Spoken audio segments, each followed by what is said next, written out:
is standing at some distance from 30-meter tall building. The angle of elevation from his eyes to the top of the building increases from 30 degree to 60 degree. As he walks towards the building, find the distance he walked towards the building. देखो question क्या कह रहा है? कह रहा है कि एक बिल्डिंग है, उस बिल्डिंग की बच्चों हाइट जो दी है वो 30 मीटर, ठीक है ना? 30 मीटर टॉल बिल्डिंग, तो ये 30 मीटर की एक बिल्डिंग होगी।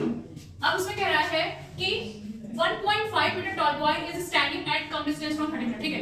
इस बिल्डिंग से किसी डिस्टेंस पे एक बच्चा खड़ा है जिसकी हाइट 1.5 दिया हुआ है, जो सपोज कर रहे थे 1.5 मीटर का कोई बच्चा है, और वो क्या कर रहा है? एंगल ऑफ एलिवेशन दिया हुआ है। इसका मतलब क्या है? From his eyes to the top of the building, यहां से बच्चा खड़ा होकर के बिल्डिंग के टॉप को देख रहा है। समझ में आ रहा है? बिल्डिंग का टॉप ये होगा, तो यहां से जब वो बिल्डिंग के टॉप को देख रहा है बच्चों, तो एंगल जो फॉर्म हो रहा है वो क्या हो रहा है? देखो एक राउंड बना लेंगे हम लोग, बिल्डिंग ग्राउंड पे होगी, तो उसी के पहले एक लाइन और ड्रॉ करेंगे, जहां पर क्या होगा हमारा, कितना डिग्री बन रहा है? पहले बोल रहा है 30 डिग्री, 30 डिग्री के साथ ही साथ बोल रहा है 30 degree to 60 degree he walks toward the building. देखो बच्चा कैसे देख रहा है, ये बिल्डिंग है, ठीक? बिल्डिंग को पहले वहां देखा उसने, तो 30 डिग्री का एंगल फॉर्म किया, फिर टुवर्ड्स द बिल्डिंग, वो बिल्डिंग के पास जाकर कैसे देखेगा? ऐसे देखता जाएगा। कभी-कभी देखते हो ना कि जब भी तुम किसी भी चीज को देखते हो, अगर दूर से देखो तो प्रॉपर एक एंगल अलग बनता है, लेकिन हम जैसे ही उसको और करीब से देखते हैं तो लगता है वो और ऊपर होता जा रहा है, हमें ऐसे देखना पड़ता है, होता है ना ऐसा? तो ये 30 डिग्री बनाने के बाद जैसे टुवर्ड्स बिल्डिंग, मतलब बिल्डिंग की ओर जा रहा है, तो उसने ऊपर देखते हुए देखा, तो क्या बन रहा है हमारा? 60 डिग्री एंगल बन रहा है। क्लियर बच्चों? जब ये 1.5 है तो ये भी क्या होगा? 1.5 हो जाएगा। ये हम लोग इसका नेम कर लेते हैं A B C D P Q, ले सकते हैं इसमें। हमें क्या फाइंड करना है? बोल रहा है टुवर्ड्स द बिल्डिंग, हमें फाइंड करना है कि find the distance he walk, उसने कितना डिस्टेंस चला वो निकालना है। क्लियर है? तो हम फाइंड करेंगे, ट्रायंगल लेंगे। कौन कौन सा ट्रायंगल लेंगे? पहले ट्रायंगल लेंगे ADB और दूसरा ट्रायंगल लेंगे ACB।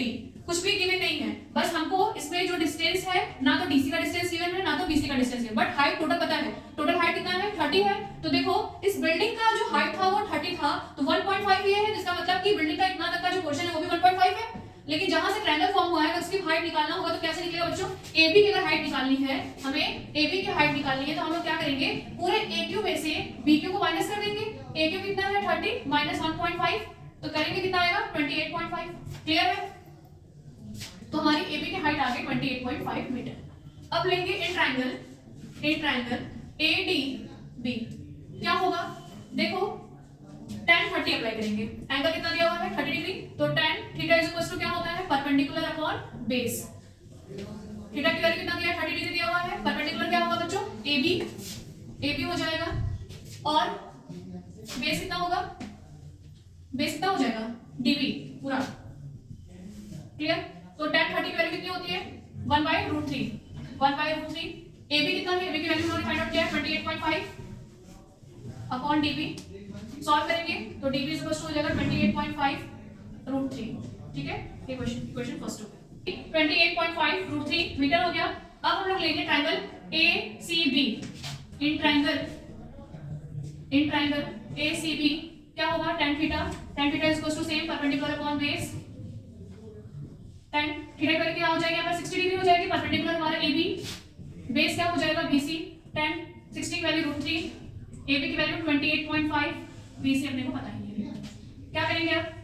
BC is equal to 28.5/√3, ठीक है? चाहे तो हम लोग इसको सॉल्व कर सकते हैं।